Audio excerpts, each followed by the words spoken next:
Craving the perfect holiday snack? Check out Farmer Bill's Biltong. Think beef jerky, but better. No sugar, no preservatives, just pure animal protein goodness. Crafted from premium grass-fed beef or bison and air-dried to perfection, Farmer Bill's Biltong is nutrient-packed, energy-dense, and perfect for an on-the-go treat or a standout snack for your next party. My favorite is the original bison, but the other flavors like the original beef, smokehouse, and spicy chili had me second-guessing that choice more than once. Visit FarmerBillsProvisions.com to grab a 1-pound slab or a variety pack and use code BIZBIT10 for 10% off. Farmer Bill's Biltong, don't be the 2-liter guy at this year's Christmas party. Welcome to the Business Bitcoinization Show, the show dedicated to helping you enrich your life and grow your business with Bitcoin, the hardest money on planet Earth. I'm your host, Josh Friedemann, and our guest today is Doug, who's the founder of BitRamp. If you're on Twitter, you've probably seen BitRamp around, and if you're not on Twitter, what are you doing? BitRamp helps businesses generate a new source of revenue while also making it easy to onboard people to Bitcoin. It's a simple model that doesn't add risk to your business, and it requires little upfront costs. We'll get into more about how it works in just a second, but before we get to today's interview, we have this week's Bitcoin Meetup Spotlight, and this week it's the Broward County Bitcoiners. There's a new Bitcoin meetup in Florida for West Broward County. It's the Broward County Bitcoiners, a small but growing group of plebs and professionals in the Bitcoin space. They host a monthly meetup at Wunderbar, which is followed by karaoke, as well as a monthly traveling Bitcoiner lunch that covers much of South Florida. Their members come from all over the globe and offer powerful testimonies to the importance of Bitcoin. The conversations continue after the meetups in the High Signal Telegram channel, where they share knowledge and work with each other on common goals. Recently, the group began running their own Lightning nodes and are currently challenging other meetups to do the same while opening channels with each other to educate the groups on Lightning and provide the network with more peers who love Bitcoin. You can find them at Bitcoin County on Twitter. And if you don't happen to live in Broward County, no worries. You can scroll on down to the show notes and find a list of local Bitcoin meetups across the United States. You can look by state and city and find the Bitcoin meetup closest to you. Now, we're going to get to our interview with Doug right after this. Business owners, unlock the benefits Bitcoin has to offer your business with the Bitcoin for Business Quick Start Guide. This 27-page guide highlights the 6 ways you can grow your business with Bitcoin. Check it out in the show notes. Doug, welcome to the podcast. Thank you, Josh. Yeah, thanks for having me on. So I like to start off every single interview with a few questions that help us to get to know you a little bit better and give us some insight for our own lives. So you ready for these? Yeah, I'm ready. When and how did you first learn about Bitcoin? Well, it was probably about 7 or 8 years ago. A very good friend, still a very great friend. One of the smartest people that I know. He was consistently talking about it to really anyone that would listen. But at the time, it was, I think, largely falling on deaf ears, as it did for most people.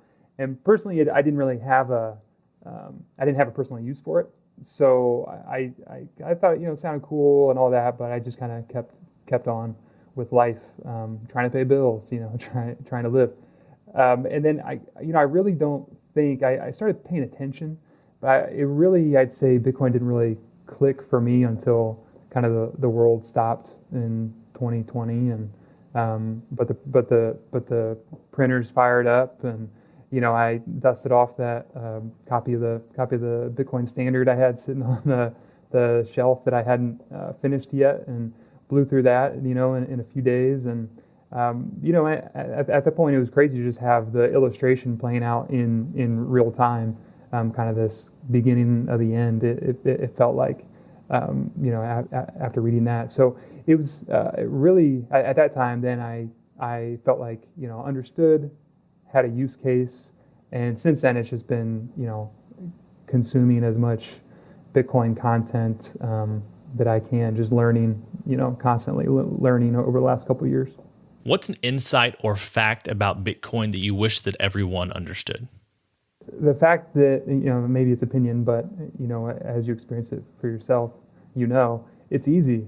I think Bitcoin is this big, complicated subject that I think even Bitcoiners will approach it with people in a very complicated way that really doesn't serve them. And so I think the tools for people to onboard, the tools for people to use Bitcoin, to transact, it's very simple. Doesn't involve new skills. It's downloading an app, scanning a QR code, scanning another QR code. So these are things that we've all become largely accustomed to, and I think it's time that people advocating for Bitcoin are focused on showing those easy, simple use cases, because it's very, very simple. What's the Bitcoin resource that you most recommend to other people? You just mentioned the Bitcoin standard. It may be that for a lot of people it is, but curious, when you recommend something to someone who doesn't know much about Bitcoin, what is it that you recommend? Well, it depends on the interest, I think. I think if somebody's really, if it seems like they're ready to climb down the rabbit hole, outside of the Bitcoin standard, one of the resources that really helped things click for me was the podcast that Robert Breedlove did with Michael Saylor, the What is Money series. It's the podcast, but there was a series about 8 or 9 episodes that, man, it's intense. It's a push, but Saylor's always, he's a great storyteller, and he's got such a great grasp of history and the macro implications of Bitcoin. And I think that's just an incredible resource of, history, where money's been, where energy's been, the value of that, and kind of where it's going now. It's very, very, powerful. Yeah. But if somebody's just like, if maybe they're already into Bitcoin, they just want to get into the culture and, stay up to date, and, there's different, podcasts, and they want to earn it, maybe don't buy, then obviously, get them in the fold or something like that. But I think I think the Bitcoin standard and that podcast series are two of the most powerful resources. And yeah, I usually think of knowledge when I say resource, but to your point, in just a second, when we're talking about BitRamp, I mean, I feel like BitRamp can be one of those resources, and that's sort of how you've designed it. So we don't need to get into all that yet, because I want to save that for the main interview portion. I also wanted to add about Saylor. The Saylor series is something that I recommend to people as well. It is a lot to get through. And I was trying to figure out, like, what is the one episode if people had to start somewhere? And I narrowed it down. People can check my work here, but I think it's episode 3 that I say, the first 2 episodes are great, but it's mainly the groundwork. They start talking about Bitcoin in episode 3. So it's like Saylor series episode 3 is what I go to if I think they actually want to get into some of the deeper thinking about what Bitcoin is and what it can mean. Well, I think it's so cool, because I love learning different history, and he's getting into how they got rid of waste in ancient times, and those first 2 episodes are definitely quite the build up. But you're right, it's that third one that it's like start getting fired up. It's like, all right, let's talk about where this is going. But if somebody wanted, I think to like a smaller clip of Saylor that I think is awesome is that I think it was in the first conference thing they basically did, but it was an interview with him and Ross Stevens. I think there's like a fireside chat that it's obviously much shorter, more condensed, but I think those two together do a great job of in a much more condensed version. Yeah. Beyond Bitcoin, what's the resource or idea that's been valuable to you or your business recently? Well, I think recently it's I guess it's more of an idea, more of an approach, is embracing discomfort, kind of being okay with being uncomfortable, and even questioning things if you haven't been uncomfortable in a while. And I think there's a connotation with starting a business that you get to do what you want whenever you want, and you don't have to deal with people you don't want to deal with, but that's clearly not the case. And there's always going to be a business owner, especially as a one-man show. Maybe you're good with the spreadsheets and the computer, and you don't want to get out in front of people. Well, that's a problem. Maybe you're the flip side of that. So I think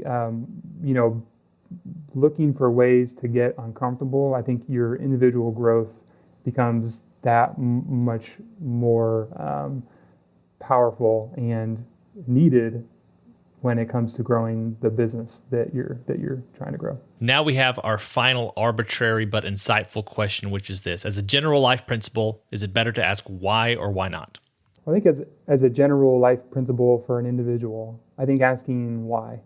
And I say that because we're in a time where not enough people have been asking why for a very long time. I think we're culturally, there are a crushing weight of norms that, we wish we could go back and change. And I think a lot of people just got comfortable, pushed off responsibility and accountability, and hoped that trusted that the government really is here to help.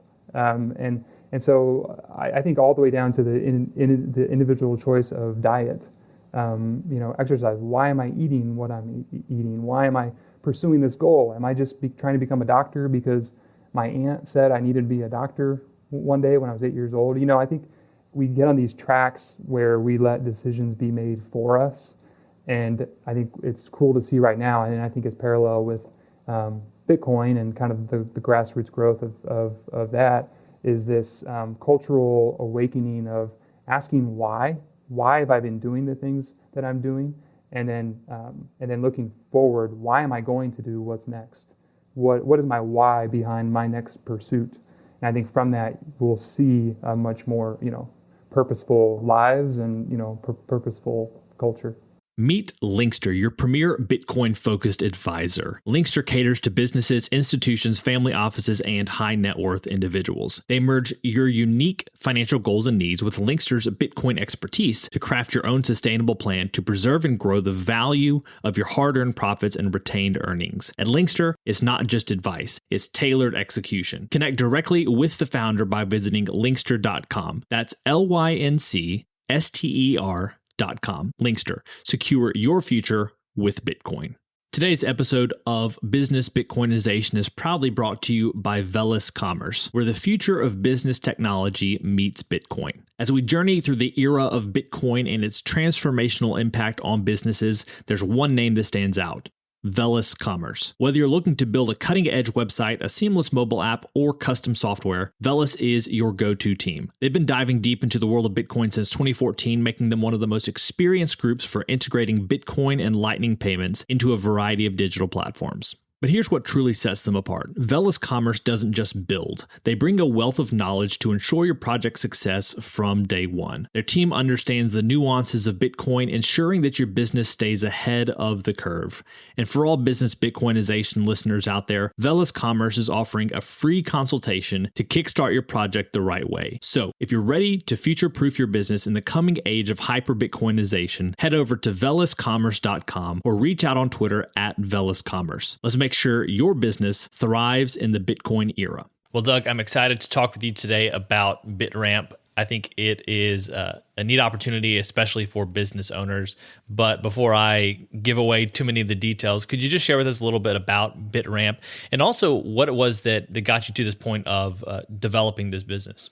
Well, it's essentially, for those who don't know, BitRamp is making it easy for primarily small businesses and meetups currently to offer Bitcoin vouchers to their attendees and customers using the Azteco system. And where it came up it really just from my own pursuit of knowledge in the last couple of years, looking at different Bitcoin companies and what I thought was more the most valuable, and especially when you talk about mass adoption.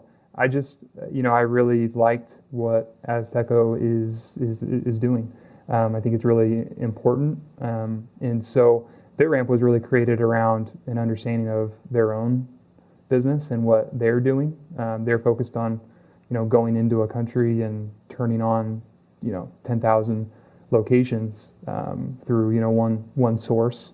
But where the miss, I felt like, is, especially in the States, is there's no opportunity for the kind of this grassroots growth.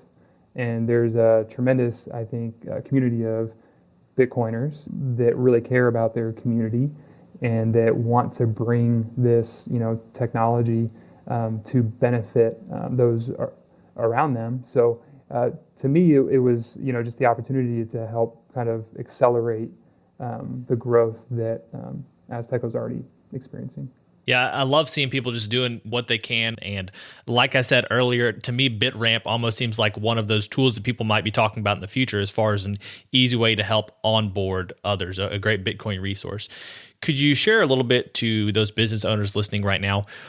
How do you use BitRamp to, first of all, I think the main question is how can it be profitable for my business, but also for those who are interested in Bitcoin and have the same desire as you to see Bitcoin adoption increase, how can they help to increase Bitcoin adoption by partnering with BitRamp? BitRamp's thing lately is, hey, especially around the local community, it's like you want to support your local community. There's this tremendous push to get businesses to start accepting Bitcoin as payment. And I just think it's, that's a great pursuit, but it's missing the other half of how are people going to get it? The majority of people walking around do not have Bitcoin on their phone. They aren't readily available to send. So say, a community, somebody in the Bitcoin community gets a business all excited about accepting Bitcoin. Now they have people walking in. Maybe the business owner is even giving a discount for, people paying in Bitcoin. Then they send the people away that wants to take advantage, and then they got to go onboard through an exchange. They'll be back in a week to take advantage of that, deal. And so it's just doesn't need to be that complicated.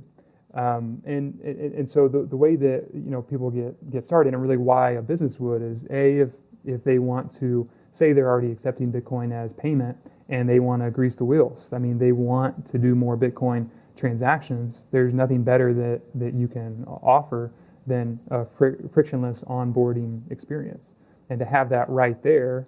And then on top of that, they can have another revenue stream where they're making a small percentage on each sale that they do through the vouchers as well. Yeah. So you're increasing your Bitcoin transactions. You have that new revenue stream. You're bringing in a new customer base. Because Bitcoiners love to support these local businesses that are getting on board. We want people to be interacting with Bitcoin. So I think that's still a push. I think some people are still in the camp of like, no, I'll never spend it. But I think people are starting to come around to the value of that. But that's kind of a little bit about the benefits and kind of why why someone in the community would want their local businesses to be able to offer this. Yeah, and I think people come around and they begin to think in terms of not just the popular meme or term is get off zero, meaning get off zero Bitcoin, but now people are starting to say get on zero, meaning get on $0, and that's pretty extreme for a lot of people. But at the same time, like, just start using Bitcoin for a lot of different stuff. Like if you know that you're going to be spending X amount of dollars on coffee per month, if you're the budgeting type, then go ahead and buy that approximate amount of Bitcoin. Yeah, we've seen that Bitcoin fluctuates on a monthly basis, but maybe just plan on setting aside a certain amount of dollars to buy Bitcoin with, you can buy your coffee with. Like, it's one of those things where you can still buy Bitcoin and not necessarily touch the stack that you're putting away for the long term. So I think when you start buying Bitcoin and have opportunities to spend it, you start just buying more Bitcoin more quickly, converting your dollars into Bitcoin. So I think it's a really good thing in the long term for people to start spending it. Well, and you think about, say it's on a weekly basis and your coffee shop has a BitRamp terminal set up. You just go that, Monday, you bring your whatever, $25 worth that you'll be spending that week. And you just, just top up with a voucher and boom, you're accepting that business. You're supporting that business in multiple ways, and you're interacting with that Bitcoin circular economy. And I think it takes more people acting. I think a lot of people talk about it, and they don't fully realize just kind of what I was saying earlier, just how easy it can be. It's just the tools aren't equally distributed yet. They're not as readily available as they need to be. So I have a friend who owns a boutique in the area, and I'd reach out to her about, thinking about Bitcoin for her business, and she never responded. So I'm just letting it rest. But someone like her, like you can run some sort of special. You can maybe use something like Oshi for discounts, and people show up and they're like, "Oh, I love the idea of saving 5%, but I don't have any Bitcoin." Well, perfect. Here you go.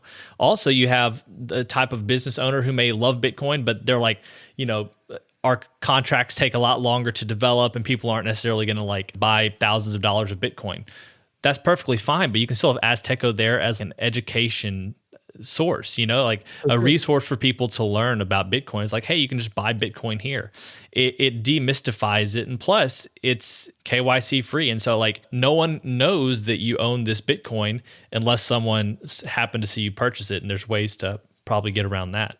Right. Yeah. And to your point, it's a novel concept. I think to buy Bitcoin currently, and what most experience is the legacy system. They're setting up a bank account. They're giving away their identity to a centralized source that doesn't necessarily care for them, doesn't really safeguard that, and it's nothing. For all they know, they're trading stocks. So I think it gives that novel experience of, wow, I hold my own Bitcoin now, and I'm self-custodying. Not that many people will even care, but and I didn't have to go through any hoops to do it. So it's a novel experience that really people who've even known about the technology, it's still, you see it happen. You see that voucher print out. You see that QR code scan. I mean, it's maybe a 30-second transaction. But also something that I didn't want to leave out is that, it's not just, big, small businesses that are Bitcoiner ran, because the vast majority of businesses are not. So for your friend, I think really the angle and the opportunity there is going to be more so, really just focus on the revenue stream coming in. That's a new revenue stream. They can start saving in Bitcoin, so they can start building that Bitcoin reserve. But bringing in that new customer base, and without any exposure to the volatility. That owner isn't sitting on Bitcoin waiting for it to be sold, hoping somebody buys it at a certain price. They have an account sitting in dollars that's converted to Bitcoin at the spot price at the point of sale. So the point being, they're not riding the wave worried about if their Bitcoin is going to lose value. So it's a great way to get exposure to the popularity. Bitcoin's in the news every single day without a marketing team, So to be put on the spot, maybe they don't want to accept it yet, but they can still sell it as a new revenue stream. And I feel like it's really cool if you have your wallet set to Sats instead of Bitcoin. If you buy a few dollars worth of Bitcoin, you feel like you have a good chunk of money, and in the future, it probably will be worth a whole lot more. And so that's kind of a nice little incentive right there. So you just talked a little bit about how it works, but could you go into a little bit more detail about what it looks like? Say someone reaches out to you at BitRamp and they say, "Hey, I'm interested in this." What does that process look like? You can go into as many or as few details as you want, but I want to give people a flavor of what it looks like to be working with you. Yeah, basically it's very simple to get started. You can get set up, same day. But it does on the business owner, it does require setting up an account, so you have a login and things like that. So I just ask for a few details to get that set up. Then it's a matter of funding the account and paying for the terminal. There is the option to not use the terminal, but that's the most I think popular way to do it, and people like walking around with that physical receipt. But so basically, it's setting up the account with a few details, funding the account, shipping that terminal out. So usually people can be up and running within 3 to 5 business days. So you talked about the actual printout. My first Azteco voucher was actually digital. So I've yet to have one that's actually fully printed out. I've heard of people keeping theirs as a collectible, kind of their first ever Bitcoin. Do you hear people talking about that, or is that something that ever comes up in conversation with the business owners who have begun to use your system? Yeah, I think everybody likes to have that physical representation. I think that's just an extension of what's making it so novel. So yeah, that is really the feedback that I get as well, is that different people will use that, keep it around. It's funny, people aren't, they'll scan it and then they're putting it in their pocket. They're doing something with that. So yeah, it's I need to start collecting what people are actually doing with the vouchers after they walk away with them. So I love the fact that you are helping to make Bitcoin easy. I mean, we talked with Akin Fernandez, who is the one who started Azteco, talking with you today. It's just a simple way of onboarding people. You mentioned toward the very beginning of the interview that it didn't make sense at first because it didn't have any personal use for you. You may or may not want to talk about that, but maybe just vamp on that idea of like helping Bitcoin to become personally beneficial to people, whether it's like conversations you've had with business owners or meetup organizers, maybe even yourself. How can we begin thinking about that to make Bitcoin more personally beneficial to other people, or at least help them to see that, to realize that? Definitely a big part of it is how they onboard and what that onboard experience is like. Because I think even if your first purchase and your only purchase has ever been through an Azteco voucher, I mean that's pretty sweet. To never have had to set up an account and go through that whole process. That's pretty sweet, and it's novel. So I think there's definitely that side of it, but I think just meeting people where they're at, the use case for most people tends to be we're in a hyperinflationary time, and so for a lot of people it's to save, and so if that's their use case, then meet them where they're at and show them how to save and just how easy again you can save using this vehicle. I think that's, the thing that a lot of Bitcoiners, I think, miss out is just when you only have a hammer, every problem looks like a nail. I think a lot of people go towards what they know and what they're comfortable with talking about. And it leaves a lot of people kind of disenfranchised or like, nah, I don't really want to do that or care about that, So I think there needs to be more questions asked for the individual case. It's like I said, I think it's a safe bet. Most people are going to be trying to save currently, but I think for the advocates who are pushing for adoption, I think the conversation and the demonstration of the ease with which you can spend and support local businesses is going to be the crucial other part of that. So listeners, if you've thought about Oshi in the past for your business, then think about BitRamp as well, because you're giving a discount with Oshi and you are saving some fees there when it comes to not having to worry about card processing fees and whatnot. But then you also get a percentage of the sale when it comes to BitRamp. So if you're working the numbers and you're wanting to make sure that you don't lose too much money on the initial sale, then BitRamp can make that even more profitable. So in addition to being a great onboarding ramp for Bitcoiners, think about that from a business perspective and try to game that out in the back of your mind if you're thinking about using BitRamp moving forward. That being said, Doug, I appreciate you sharing today. Any final thoughts before we finish up the interview? And then maybe also share where can they go to get involved with BitRamp? Yeah, I think, I can't say it enough, but, the opportunity is there to buy Bitcoin local and to spend it local. And if you don't understand the value of that, then search it out, verify that. And it's easy to do so. If you aren't able to do so currently, then reach out to BitRamp. Go to bitramp.co and tell us more about how you'd like to use Bitcoin vouchers. And yeah, that's probably the best place to go. I think also if you just want to get more info on the process and see it in action, there's a lot of great videos posted on Twitter. You can go check out at @bit_ramp. Perfect. All right, Doug, thank you so much for your time today. It's been a pleasure. Yeah, thank you, Josh. All right, friends, it's a wrap. Thanks so much for listening to this episode of the Business Bitcoinization Show. If you want to reach out to either me or Doug, you can find our links down in the show notes. And if you know of a business owner who might be interested in partnering with BitRamp, please do share this episode with them. As always, keep building, keep growing, and until next time, keep living and leading well.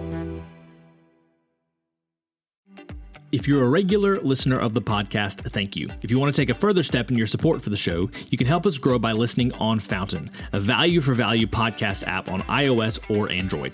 If you hear something you like that you disagree with or anything else, you can share it by sending some sats and adding a comment with your thoughts. Some of you have already done this, and I appreciate it. I'm going to begin reading your boosts on upcoming episodes, so if you have some insight or value to add, let the people know. Getting started with Fountain is easy. You can add Bitcoin to your Fountain wallet by using your fiat accounts or any Lightning wallet. And one of my favorite features is that once you're using the app, you can earn sats just by listening on Fountain. Check out the link in the show notes to get started with Fountain today.